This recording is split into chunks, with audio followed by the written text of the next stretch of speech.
looks like they are starting to bring down some of those containers.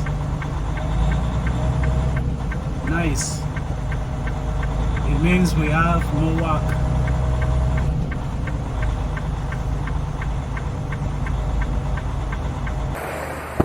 So I need to find a reefer empty. I think we have enough. Looks like most of these are empty. But what I need to do is, I want to find one that has a full tank. Let's start with this one right here. That's not too bad, but it's not full. That is empty. Empty all the way. Yeah, looks like it's empty. There we go. My winner, full. Oh, it has a red tag. No, oh, red tag. No tag. Full. Not really full, but let me see this side. Sometimes yeah, full. So this one right here, no red tag, full. 7507. We'll come back to that. Full, no red tag. No. No.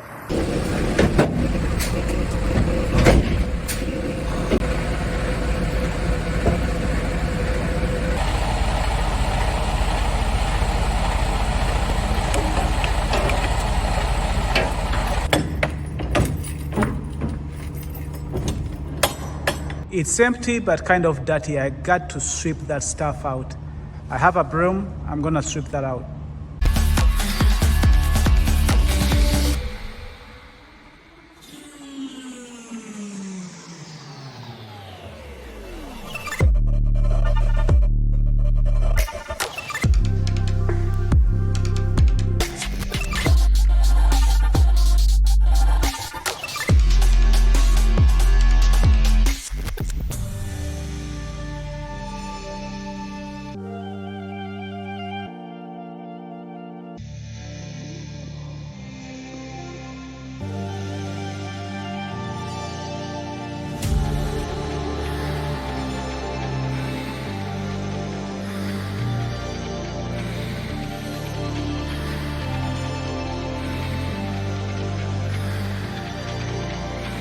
I remember the first time when we just started the reefer department, right?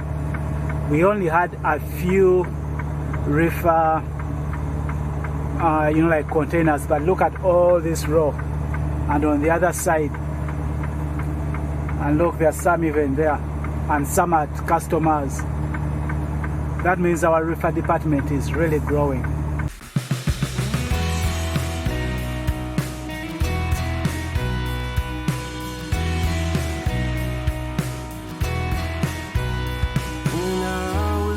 And hopeless, when I was at my worst, it's grace that you extended that I did not deserve. I am so amazed by all you have done. I cannot explain the depth of your love.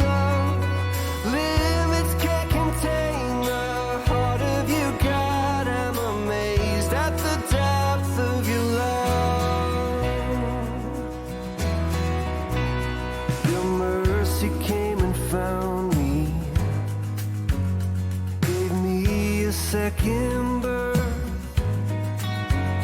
I'm overwhelmed and grateful.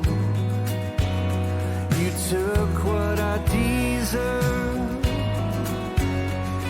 I am so amazed by all you have done. I cannot explain the depth of your love. Limits can't contain the heart of you, God. I'm amazed at the depth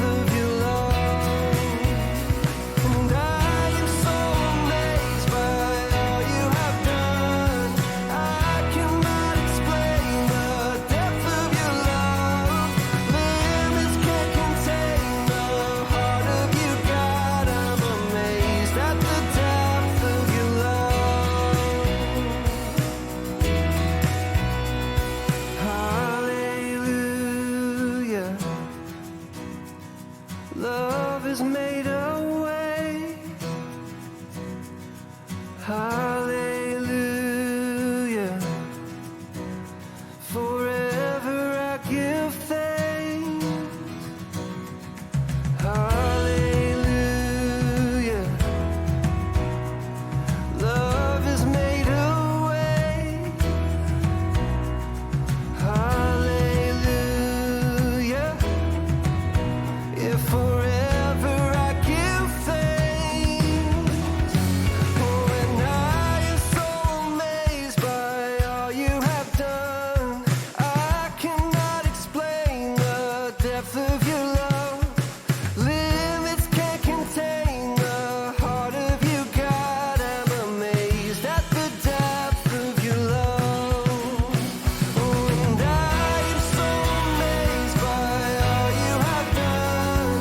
I cannot explain the depth of your love. Limits can't contain the heart of you, God. I'm amazed at the depth of your love. I'm amazed at the depth of your love. Yeah.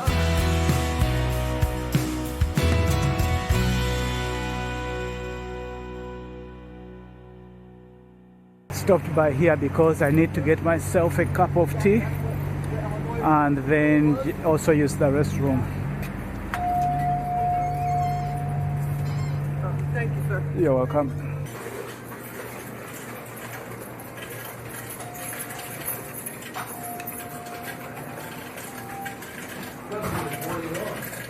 Your shower is ready. Please proceed to shower 2.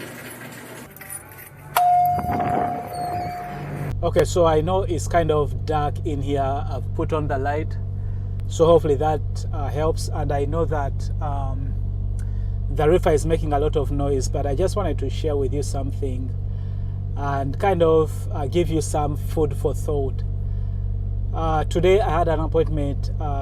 Actually, it was a dentist appointment early in the morning before I came into work.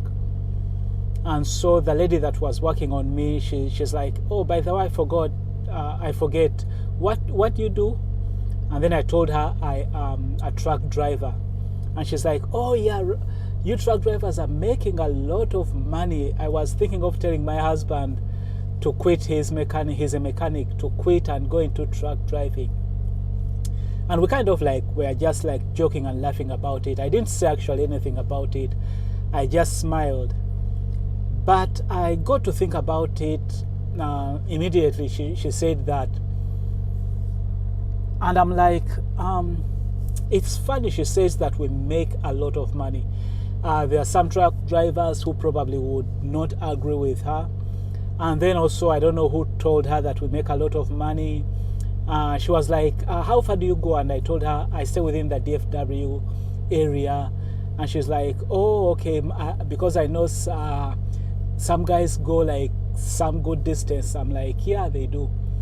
So I'm not sure if she heard it from an over-the-road driver, an own operator, or I don't know where she had it from, but for some reason she says truck drivers make a lot of money, which is true. There are really some drivers who make very good money, especially those that own their own trucks or have some fleet. They do make some good money. And I hear a lot of people that are not in trucking usually tell me that, oh, we hear you guys make a lot of money. But what got my attention, or what got me thinking, was the fact that most of the time we tend to focus on a job based on how much we make out of that job. So for example, even though she was kind of joking about it, I don't know if she was serious. Her saying that, I was thinking of telling my husband to quit his mechanic, job, so that he goes into trucking, because it was based on money. Again, most of us, when we think about jobs, say you wanted to change your maybe your company from one company to another, mostly people think about the money. If we want to decide what career we go into, it's usually the money that is the driving force.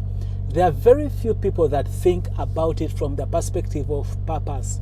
In other words, what am I doing to benefit society, or what is it that I'm doing whereby I'm using the gifts that God gave me. I'm using the talents that I have. Usually we are looking at jobs or careers based on what we are getting out of them, and that is the money. And I think it is kind of the wrong way to go about how we think about jobs and careers. It should be that we should think about jobs and careers based on what we are gifted in and what we are able to do, or what we love to do. Usually it's the things that we feel passionate about or we are gifted about that could be able to help society, and in return they could be able to give us a lot of money. In like reading about people that kind of like the millionaires, the billionaires, you realize that they chose things that they love to do, things that they are gifted to do, things that are kind of in line with things that they are passionate about. And so I think we need to learn to change the way we look at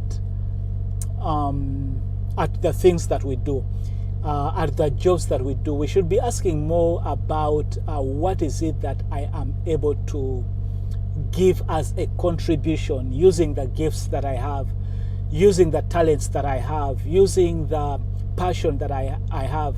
How am I able to give from what God has given me? How am I able to use that to give to society? And I think as we learn to do that, then automatically the money comes as a byproduct, because we give the best of what we are able to give. Then money, I think, just follows. But it's one of those concepts that is kind of hard to get, and it takes you really making a commitment for you to start to look at it in a way of what am I able to give. And I don't know if that comes with age too. I think one of the blessings you can have is to learn that at an early age. But I think for me, one of the things that age does is gives you that kind of experience, right? That's why they say that the older you become, the older you become, the wiser you get. It's because you get that experience where you are able now to maybe help the people that are coming behind you and tell them that, you know what, try as much as possible, focus on the things that you are gifted in, the things that you are passionate about. Use those to figure out how you are able to, to contribute towards the society, towards the marketplace, towards others. And then as you do that, somehow, somewhere, money will find its way to you. I think that is one of the things that one of the advice I can give to those that may be younger than me is, as much as possible, look at what you are able to give, how you are able to pour out yourself in service. And as you do that, then money will come to you. It's amazing how that caught my attention. The moment she mentioned it, I thought about it and said, is it interesting that we look at careers based on the money we make, other than based on the contribution that we are able to give. Anyway, just thought I should share that with you as a food for thought. You guys can think about it. You can give me some feedback on what your thoughts are concerning that.